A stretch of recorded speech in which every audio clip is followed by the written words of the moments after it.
آج سے کئی سو سال پہلے چوہوں کا ایک خاندان چھوٹے سے بل میں رہائش پذیر تھا۔ دن کی روشنی میں چوہے اپنے بل سے نہیں نکل سکتے تھے اور نہ ہی خوراک تلاش کر سکتے تھے، سارا دن انہیں بھوکا رہنا پڑتا۔ وجہ یہ تھی کہ بلی نہایت آسانی سے انہیں دیکھ لیتی اور شکار کر لیتی تھی۔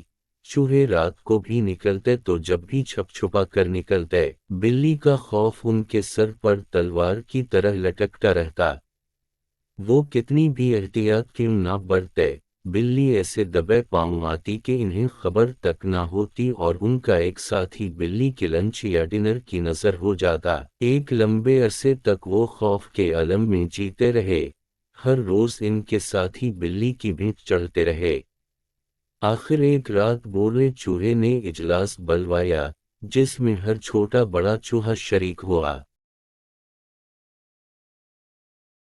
بولے چوہے نے آنکھوں میں آنسو بھرتے ہوئے کہا، میرے ساتھیو، یہ ڈر ڈر کر جینا بھی کوئی جینا ہے۔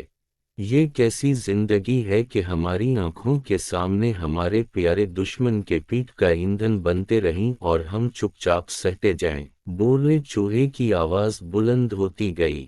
اس نے چاروں طرف نظر دوڑائی۔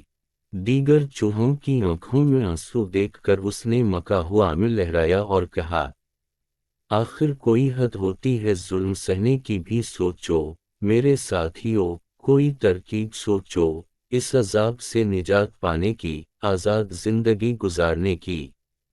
بولا چوہا خاموش ہوا تو سب سر جوڑ کر بیٹھ گئے۔ آخر ایک چوہا زور سے اچھلا اور بولا، وہ مارا ایسی ترکیب سوچی ہے کہ بس۔ سارے چوہے یک زبان ہو کر بولے، وہ کیا؟ چوہا کھنکارا، پھر اپنی گردن سہلاتے ہوئے گویا ہوا، ہم ایک گھنٹی بلی کی گردن میں باندھ دیں گے، تو جب وہ آئے گی تو گھنٹی بجے گی اور ہمیں پتہ چل جایا کرے گا اور ہم بھاگ جائیں گے۔ سب چوہے خوشی سے تالیاں بجانے لگے۔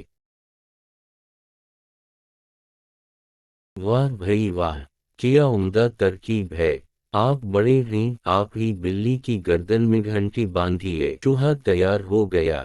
جب بلی کے آنے کا وقت ہوا تو گھنٹی لے کر بل کے باہر کھڑا ہو گیا۔ بلی قریب آئی، چوہے کے تو چھکے چھٹ گئے، پاؤں کپائے، ہاتھ تھرتھرائے، گھنٹی ہاتھ سے چھوٹ گئی۔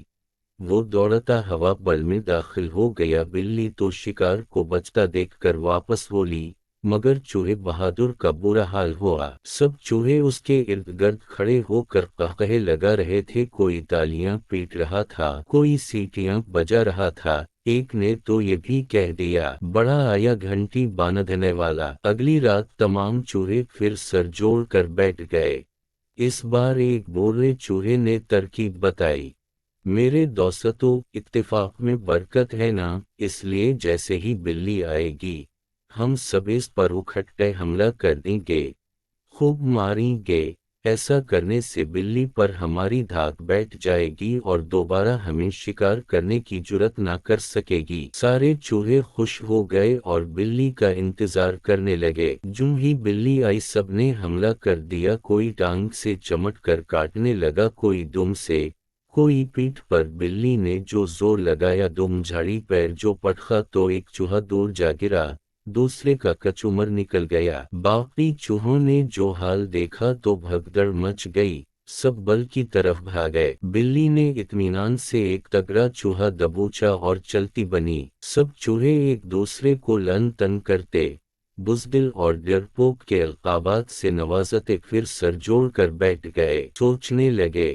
ایک ننھا چوہا بول اٹھا، مجھے ایک بہت اچھی ترکیب سوجھی ہے، وہ یہ کہ زمین پر گوند پھیلا دی جائے اور اس میں گوشت کا ایک ٹکڑا رکھ دیا جائے۔ بلی جب گوشت کا ٹکڑا لینے آئے گی تو اس کے پاؤں گوند کی وجہ سے چپک جائیں گے، پھر وہ ہلنے جلنے سے قاصر ہو جائے گی اور یوں ہم گھنٹی اس کی گردن میں باندھ دیں گے۔ اب چوہے خوشی خوشی گوند زمین پر پھیلائے، گھنٹی ہاتھ میں پکڑے بلی کا انتظار کرنے لگے۔ بلی آئی، سرخ گوشت کا بڑا سا ٹکڑا دیکھ کر اس کی باچھیں کھل گئیں، جھٹ سے اس پر لپکی، لیکن یہ کیا اس کے پاؤں تو گوند کے دلدل میں دھنستے چلے گئے۔ جیسے جیسے نکلنے کی کوشش کرتی ویسے ویسے اس کا جسم مزید گوند میں لتھڑتا جاتا۔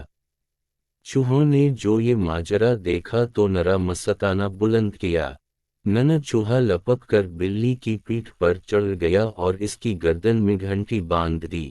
دیر تک چوہے ننھے کے حق میں نعرے لگاتے رہے اور نجات کا جشن مناتے رہے اور بلی کا مذاق اڑاتے رہے، اور اسی وقت سے چوہے بلی سے نہیں ڈرتے۔ انہیں بلی کے آنے کا دور سے پتہ چل جاتا ہے، کیونکہ اس کی گردن میں بندھی گھنٹی بجتی رہتی ہے اور وہ فوراً ہی اپنے بل میں چھپ جاتے ہیں۔ امید کرتا ہوں آپ کو یہ ویڈیو پسند آئی ہوگی۔ ویڈیو کو لائک اور چینل کو سبسکرائب کریں تاکہ مزید ویڈیو آپ تک پہنچ سکیں۔